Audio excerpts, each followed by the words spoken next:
What movie scene was so cringeworthy it physically hurt you that was supposed to be serious? I watched a medical K-drama. They had this boy on the roof going to jump, and 50 doctors, nurses, surgeons came rushing to the rooftop to get that boy. They just stood there behind him, all 50 of them. None of their other patients were as important though. That one scene in Twilight where Bella was yelling at Jacob for nicknaming Renesmee Nessie. You nicknamed my daughter after the Loch Ness monster. That one scene in Twilight. Honestly, like, all of the scenes in all of the Twilight movies, the books weren't any better. When Marky Mark picks up a cold Bud Light right off the floor and chugs it in the middle of a firefight in the Transformer movie. And I just carry around the Romeo and Juliet clause in my wallet. Everything in 5 Feet Apart, but especially the part where Cole Sprouse says he's gonna die and just walks away into the snow. I was absolutely delirious with sleep deprivation when I watched the movie, and even then it didn't make sense. Great movie for a plane ride, but nothing else. The scene in Ready Player One where the protagonists meet in person and she's like, "Nuaru, don't look at me. I'm hideous because of this weirdly photogenic birthmark," and he puts his hand under her chin and is like, "Don't worry, baby. I think you're hot anyway." And then it's true love. 3. I love how in the book he looks kinda overweight and in the movie he's basically Markiplier. I remember when I was a kid and the original Spider-Man movies came out, we loved them. I remember crying so hard when Uncle Ben died in the first movie, but then in later years Tobey Maguire's crying face became a meme. And now when I rewatch the movie I feel sad when Uncle Ben dies, but I also immediately laugh when it shows Peter crying. So I kinda cringe whenever that happens now. On a positive note, me and my friend went to go see the third movie like 5 times and the last few times the theater was empty, so we just laughed until we cried at all the scenes where he is crying. It's just so funny now, but I don't want it to be. Tobey Maguire's Spider-Man trilogy was unequivocally the best Spider-Man so far. Change my mind. The scene in the show Riverdale where the main character, Archie, is surrounded by a bunch of shirtless men in red hoods and they make a video trying to intimidate the Black Hood from killing more people. I forgot that Archie was supposed to be the main character.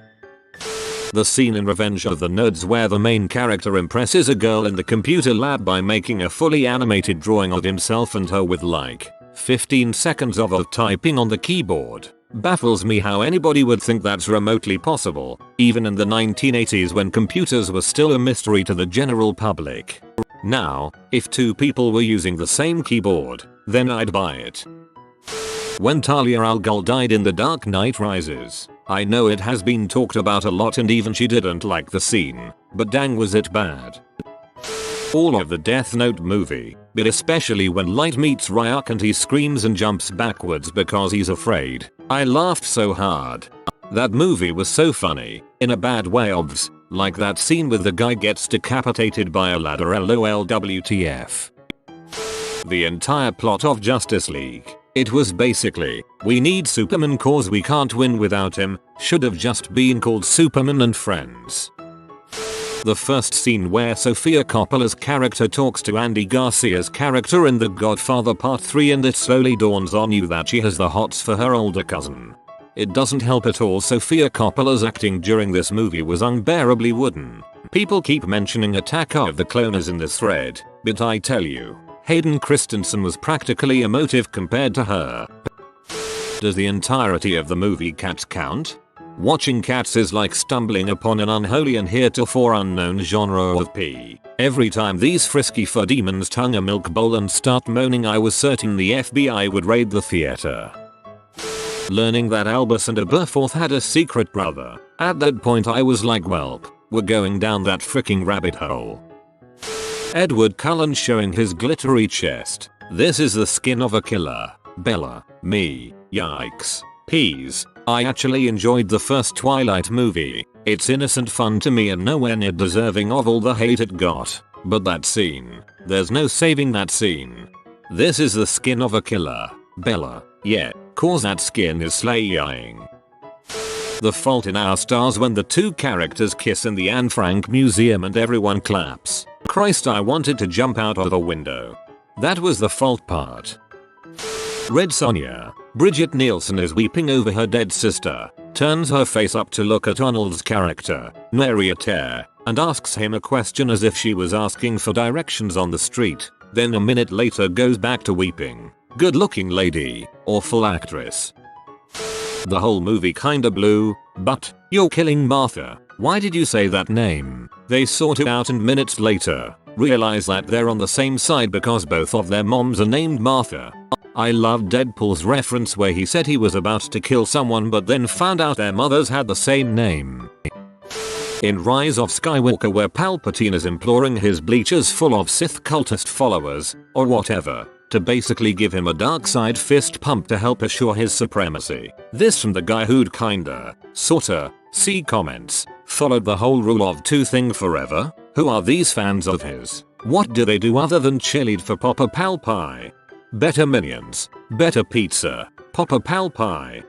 Star Wars, Attack of the Clones. That moment on Naboo where Anakin's just talking about how he hates sand and then kisses Padme. Just, why? Reading all these replies just reminded me that I don't watch enough popular shows to know what anyone here is talking about. Consider this list a list of shows you're probably better off not watching. I'm a girl, but that scene in Endgame where all the female characters in Avengers gather in one shot was so forced it made me cringe. Had any of them ever even talked to each other before? Especially because of the she's not alone scene in Infinity War was so good. It seems like a Disney Marvel exec saw it and thought in the next one we should just have everybody. Every scene in any 50 Shades of Grey film, any line of dialogue or shot of Dakota Johnson or Jamie Dornan was so tragically bad it hurt. In Minority Report, the scene where Tom Cruise eats rotten food, there was absolutely no reason for it. It didn't move the plot along, it was physically nausea-inducing, and it was just very out of place. Lots of groans in the theater. Given the importance of eating and drinking after the operation, and him not due to grabbing the wrong items, for me it made his next challenges seem even more difficult. But it's one of the very few scenes I remember from the movie because it was so gross. I remembered Titanic as being a great movie. I was young and stupid. I rewatched it the other day and it was pretty freaking bad. In particular, the scene where he's handcuffed to a pipe and she's trying to swing an axe to cut the chain. They say each other's names worry too much to the point that once you notice it, you can never unhear it. Swing the axe, Rose. Okay, Jack. Now hit the same mark, Rose. I'm trying, Jack. Very good, Rose. Any show or movie where they constantly say the other person's name drives me crazy. It's completely unnecessary. Prisoner of Azkaban when Harry is saying he will kill Sirius Black. It was the least convincing anger I have ever seen. Don't get me wrong, Daniel Radcliffe is a fantastic actor now, but god, that scene made me cringe. The entire movie 47 meters down. It tries to be a sort of horror movie centered around diving, but it gets so much wrong about the actual diving physics that it hurts to watch. The Riolo kiss and Tross. I know some people ship them and that's cool, but to me it felt like the movie had just hit the viewer over the head with the lightsaber symbolism that Rey and Ben were like the new Skywalker siblings, only to have them kiss moments later. Which, now that I think about it, is actually still pretty faithful to the dynamic of Luke and Leia LMAO. Add on to that the thematic dissonance of what the last film had set up and the moment just really irked me. The whole movie irked me, but I had a visceral reaction to that kiss. The movie Lucy with Scarlett Johansson where she goes on a wheelie computer chair back to dinosaur times and then gets turned into a USB memory stick. My wife and I disagree about that film. She loved it. I hated it because of that ending. I would have been much happier if the movie ended with a close-up of her eye, panning out, and showing her convulsing on the floor in the airport security room. It would immediately close all those gaping plot holes. A Walk to Remember. Boy finds out Mandy Moore has cancer, so he runs to his estranged father's house to cry for help. Dad says, "But son, I'm a cardiologist." The whole cinema was crying and my sister and I burst into laughter. Avengers Endgame all-female scene. I know what they were going for, but Jesus Christ, could they at least have made it less obvious and less contrivingly stupid when they're in a battle for all life in the galaxy? Anything they made poor Megan Fox do the first Transformers movie, especially the slow pan miniskirt shot of her fixing the car. She deserved better than that, and so did the movie. Also, smart and driven young Andy begs her boyfriend's forgiveness for not being at his beck and call while she was building her career in Devil Wears Prada. I always watch right up to that last scene, and skip it. Seth MacFarlane trying to act in season 1 of The Orville. He is a great voice actor, but using the rest of his body to convey emotion he is just wooden. And it was painful to watch, but the rest of the cast are all first rate, experienced actors, and it looks like Seth got some acting lessons in prep for season 2. I like the show because I give it an A for effort in the genre and how he's connecting all of these folks that worked on all the Star Treks, actors, writes and EPs. I kind of liked his wooden acting in the first season. It made him jarring in most scenes. He was still a man trying to get back on the horse, and it showed. Plus, it reminds me of TNG when the cast weren't quite with it yet. First season of a Trek show is never the best. Tall girl. The fact that she is 6 feet 1 inches and is acting like it's the end of the world is absurd. If she was 7 feet then I would get it, but there are plenty of girls who are that height or taller who live perfectly normal lives. I think she does this because everyone at her school is like 3 feet tall for some reason.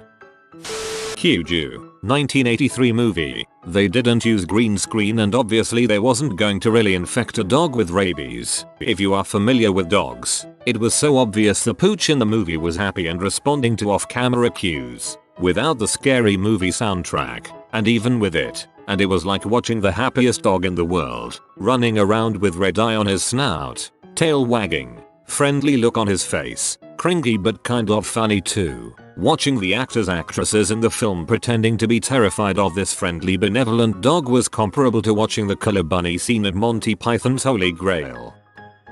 The Martian. Kinda breaking the rule on this one, but the disco jokes. You're telling me that only one person brought music with them, on a mission that's going to last over a year. Lewis brought disco, Johansson brought the Beatles, Vogel brought stuff in German, Beck brought medical journals, and Martinez didn't bring anything. Still weird that Watney didn't bring his own entertainment. If you are new to the channel, you can subscribe. I publish new videos every day. Until then, check another video.